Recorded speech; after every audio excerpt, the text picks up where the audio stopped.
everyone, hope you're all well. Welcome back to my channel. I'm back today with another DIY for you. It's a pound shop, dollar store DIY, and this one is a storage solution. So I've catered this one for the bathroom, but of course you could switch this up and do it for any room that you need some storage in. And I think this is probably the easiest DIY that I've done to date. So it's a great one for any beginners out there. Before we get started, if you're new here, don't forget to hit subscribe. I upload new videos every single week, and give this video a thumbs up at the end if you found it useful. Feel free to ask me any questions in the comments below, and if you have a go at this one yourself, please tag me in your pictures. I would love to see how you got on. All my social media links are below.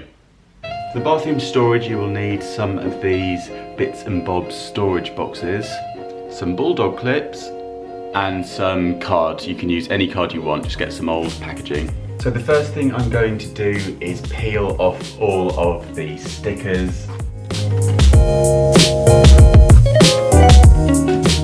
And then on Canva, I've designed these labels. I've gone for very simple categories for my bathroom.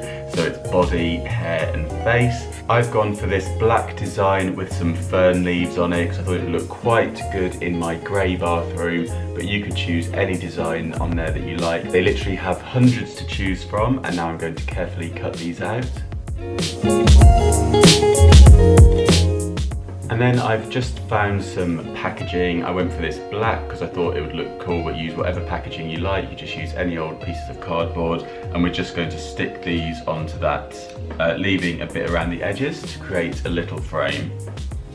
And then we're simply going to clip these on to the storage containers. So you could leave these as they are, but I'm going to spray them with this Rust-Oleum Painter's Touch craft enamel with this coppery gold colour.